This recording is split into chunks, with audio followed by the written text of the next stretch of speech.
back to Next Gen Reviews, your go-to channel for the latest in motorcycle innovation, performance, and design.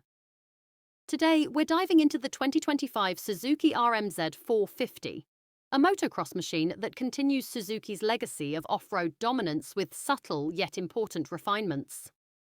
Design and aesthetic updates.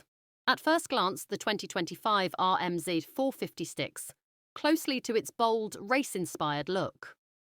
While the core design remains familiar, Suzuki has updated the graphics for a fresher, more aggressive feel. The classic yellow bodywork, paired with sleek black and red accents, keeps it instantly recognizable on any track. Engine and performance. Under the hood, the 449 cubic centimeter, liquid-cooled four-stroke engine returns, with Suzuki's proven reliability and responsive power delivery.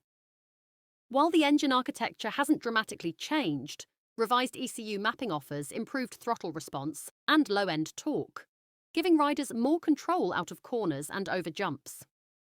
Chassis and handling. The aluminum twin-spar frame remains one of the lightest and most balanced in its class. For 2025, Suzuki has fine-tuned the suspension settings, enhancing stability and rider comfort, especially during aggressive riding. The RMZ's cornering ability continues to impress, making it a favorite for tight technical tracks. Electronics and features. Suzuki's whole-shot assist control S-Hack system is back, giving racers a distinct advantage at the starting gate.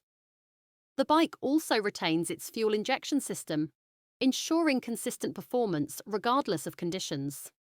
Though it still lacks electric start, the RMZ's kickstart system is dependable and keeps weight down.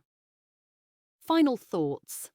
The 2025 Suzuki RMZ 450 may not reinvent the wheel, but it reinforces Suzuki's commitment to race-proven performance. It's a reliable, well-balanced machine ideal for both seasoned racers and dedicated weekend warriors. Thanks for watching Next Gen Reviews. Don't forget to like, subscribe, and hit the bell for more in-depth motorcycle reviews and updates. Ride safe, and we'll see you in the next video.